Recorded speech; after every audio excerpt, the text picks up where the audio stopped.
Welcome sa ating talk show ng history about sa Cold War. Ako po si Khalil Tuanda. Ito naman po ang co-host ko na si... Ako naman ay co-host ni Khalil. My name is Terence Albert B. Uy.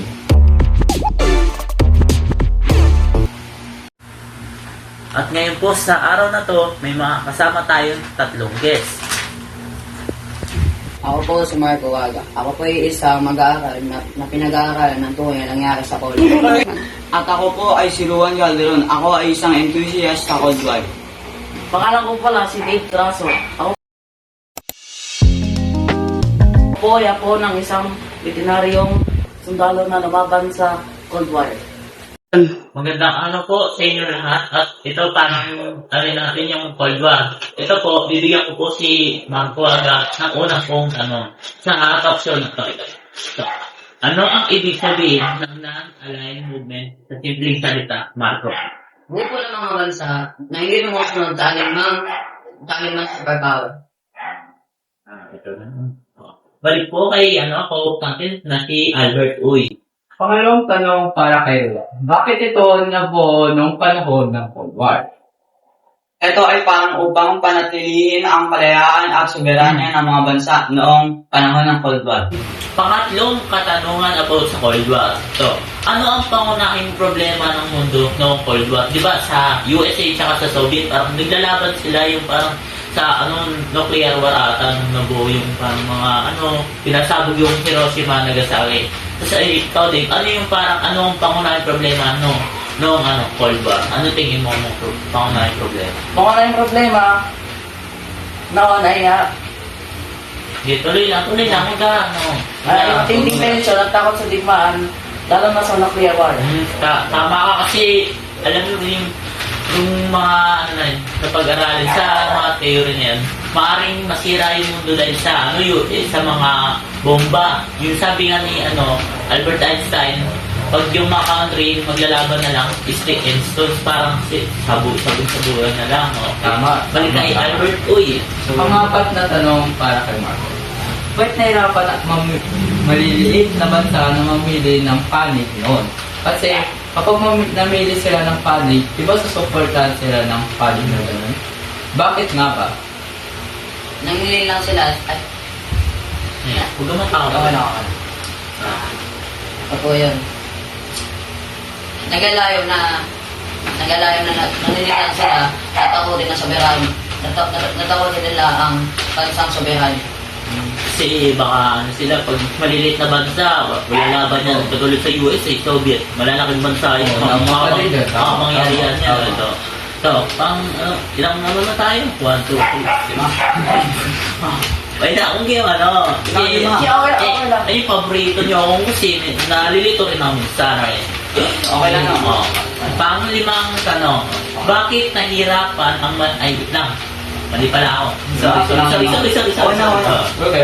Ano ang kahulugan ng soberanya ng bansa? Ang soberanya ay karapatan ng bansa sa pamalaan ng sarili nila. Tama. Kay Albert, balik. Pang-anim na tanong para kay D. Paano nagiging banta ang superpowers sa kalayaan ng ibang bansa? Posible ito pero napakahirap dahil may pressure at influensya mula sa malalakas na bansa. Yes, tama. Kay matuwaga ulit eh. Sa tingin mo, posible bang maging neutral ang panahon? Sa tingin mo, posible bang maging neutral sa panahon ng digmaan? Bakit? At bakit? Dahil umiwas sila sa pagsahot ng allied powers. Kasi bakit yung Nyari, ikaw ba, panahon ng Cold War, nyari Pilipinas ka, tapos yung USA tsaka Soviet, kakapikunan na, parang gusto na magbatuan ng bomba. Ikaw naman, nandun ka lang, parang parang posible bang maging neutral, diba? Posible naman talaga, kasi parang, pag kunyari, naglaban na yung USA tsaka Soviet, ano yung magagawa mo? Parang wala ka rin magagawa kasi Buwan malalakas na bansa yun eh. Ikaw, Oo, parang wala akong magagawa nun. Ano gagawa? Kaya ka. Gumawa din ng mas maraming natural bomb para Balik sa ating usapan. Ano? Ito nga, kasi medyo kinakabahan. Okay, tapat ka ng ano eh, no? Parang first time mo lang, di ba, dito? O, ito.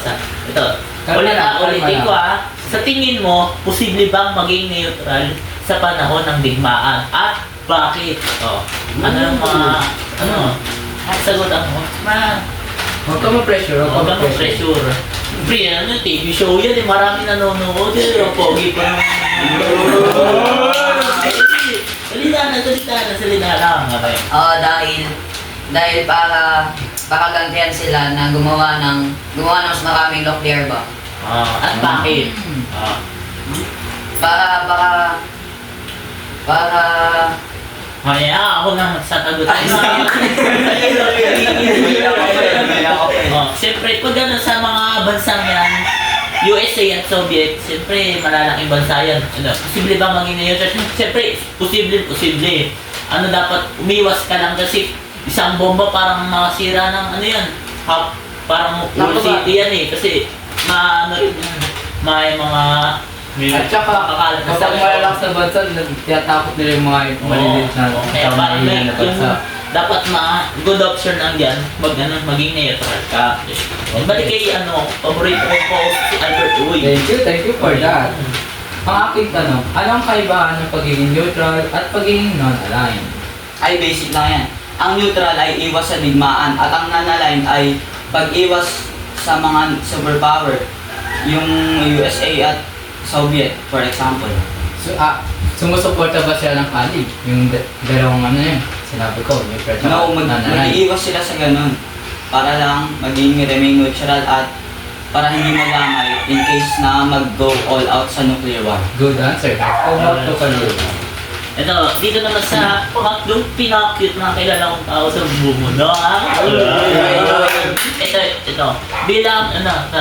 Bilang isang apo ng veteranong, ng Cold War. Lolo mo, di ba, naging veterano yun? Ito. Ang tanong ko sa iyo, bakit mahalaga ang kalayaan sa pagdidesisyon ng isang bansa? Ayan. Bakit mahalaga ang kalayaan sa pagdidesisyon ng isang bansa? Good question yun. Huwag kang mag-ano. Huwag kang mag-ano, mag-isip ka lang, mag-isip ka lang. Kaya niya. Pwede mo kami ulitin? Sige. Okay lang. Question. Bakit mahalaga ang kalayaan? Bakit mahalaga ang kalayaan sa pagdedesisyon ng isang bansa? Huwag ka ma-pressure. Meron tayong time. Hindi siya lang Bakit mahalaga ang kalayaan sa pagdedesisyon ng isang bansa? Kaya magdedesisyon ka. Siyempre, kung ikaw presidente, dapat Dapat tama yung decision mo. dapat protektahan nyo talaga yan, yung bansa nyo. Para di masira yung yung bansa. Ayun pa, yes. Yung last question ay para kay Albert. Balik kay Albert. Uy! Okay. So, anong magiging epekto kapag sunod-sunuran ang isang bansa sa makapangyarihan? Di ba natakot yung bansa na yun? O pati yung mga residente na yun? Bakit nga ba? Dahil mawawala ang soberanya at maaaring mapahamak ang sariling interes ng bansa. Oh, okay. Okay. Ito tanong ko to Tanong ko to. Okay. Gaya nga sa mga tanong dito, sa tingin mo, posible bang maging neutral sa panahon ng digmaan? Tatlo kayo sasagot. Ano yung tingin nyo?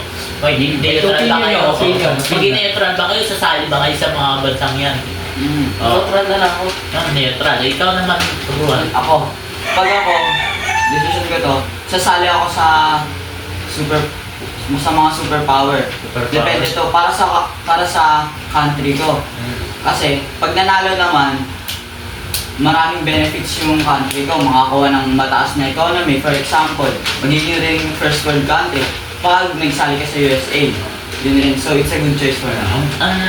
Good answer nga. Pero pag kunyari matalo yung bansa na Wait lang, tanong ko din. What if yung mga tao ay ayaw sa decision mo? Paano Oo. masasabi mo dun? Actually, ibibigay ko lang sa isang boto. Boboto ko ang mga citizen kung gusto nila sumama sa Cold War or hindi. At itry ko ang best ko na patupad ang choices nila. I-persuade sila yung mga citizen mo. Yung Freedom of speech. Sa- tanong ko, paano, kunyari, pumanig ka sa USA, paano kung natalo yung USA, ano yung pwede mong gawin? Tapos, yung wala ka lang mahinging tulong sa USA, Soviet, papunta na sa'yo. Kasi, ikaw yung parang kumakampi ka sa USA, anong gagawin mo doon? Parang, Baka mag-seek help ako sa mga 9 allied, wait lang. Sa non-allied movement. Itong grupo na non-allied na countries, magsisik ako ng help doon. kasi pag-isa ka lang, siyempre talo ka talaga. Ikaw naman napili mo neutral o study ka dun sa digmaan ng USA tsaka ng Soviet. At the same time,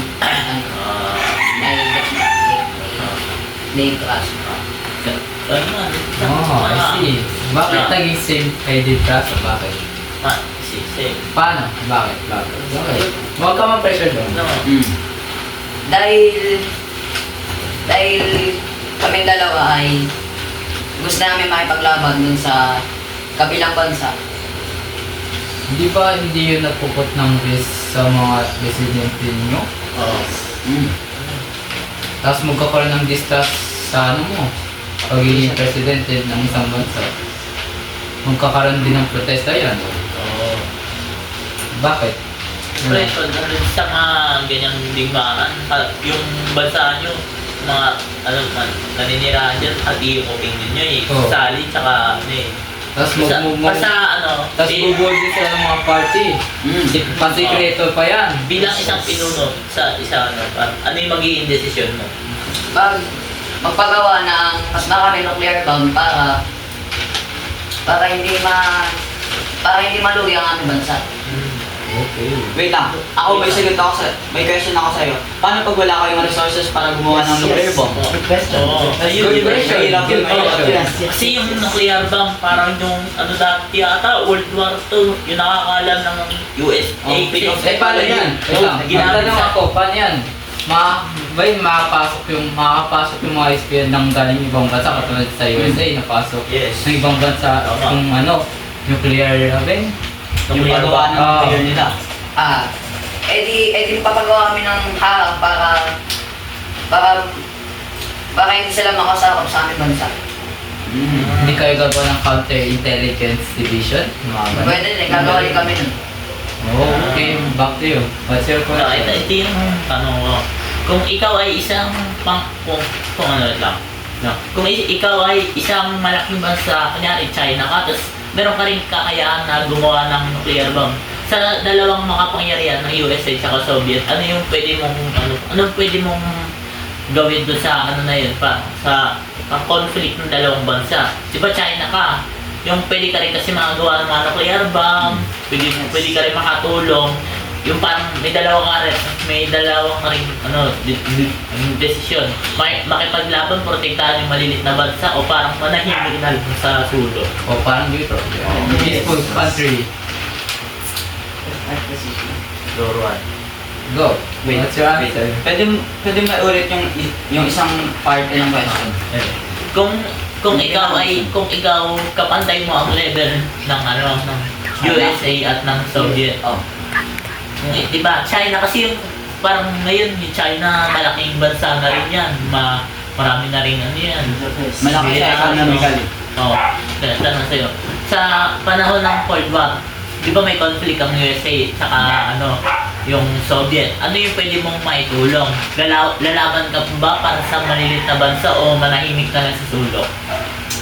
Opinion ko, lalaban ako para sa maliit na bansa. Para sa future, sila ang magsusuporta sa akin sa bansa. Tanong ko, paano yun kapag natalo tayo? Paano? Oo. Parang pinatay mo lang din yung mga residente mo, Yes. yung bansa mo. Sa mga ganyan, Maraming mamamatay dyan, maraming Oo. masisira. Nuclear bomb ba naman? Oh, Especially sa Cold War, yung tension taas na taas. Yes. Yes, para sa mga bomba. Gagawin ko yung sinabi ko ulit kanina. Magtatry ako mag-seek help sa non-aligned movement. Pero parang hindi yun posible kasi non-aligned sila. Kaya pag hindi ako tinulong, parang accept ko na yung fate ko. Gagawin ko, gagawang total war. Gagamitin ko lahat ng resources para maglaban. Para at least makakuha ng maliit na tsansa na manalo. Ang tanong ko, paano yan kapag na-join ka ng non-aligned na grupo? Hindi ba sila bubuli ng ibang bansa? Kasi yung ibang bansa, hindi sila sumusunod sa mga international law. Paano yan?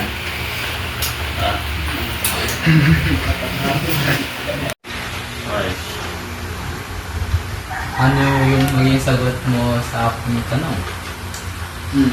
So, pag hindi talaga walang magagawa, may posibilidad na mabomba yung non-aligned. Parang magsusuko na lang ako dun. Or maging puppet state ng superpower na nagte-threaten sa amin. Kasi wala na talagang magagawa dun. So, sunod-sunudan ka na sa mga government na natalo. Para lang Ano makuha natalo? yung mga resident. Paano yun kapag nag-test na sila?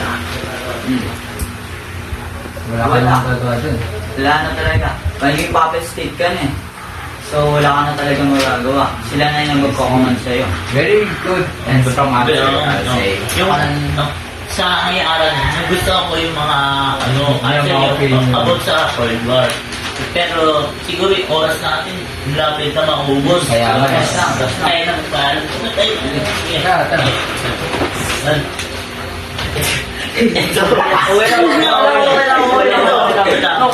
Diba, mula ngayon, ito ang talk show ni Galil Tuanda at ni Sabi ko. Albert Uy, bye-bye!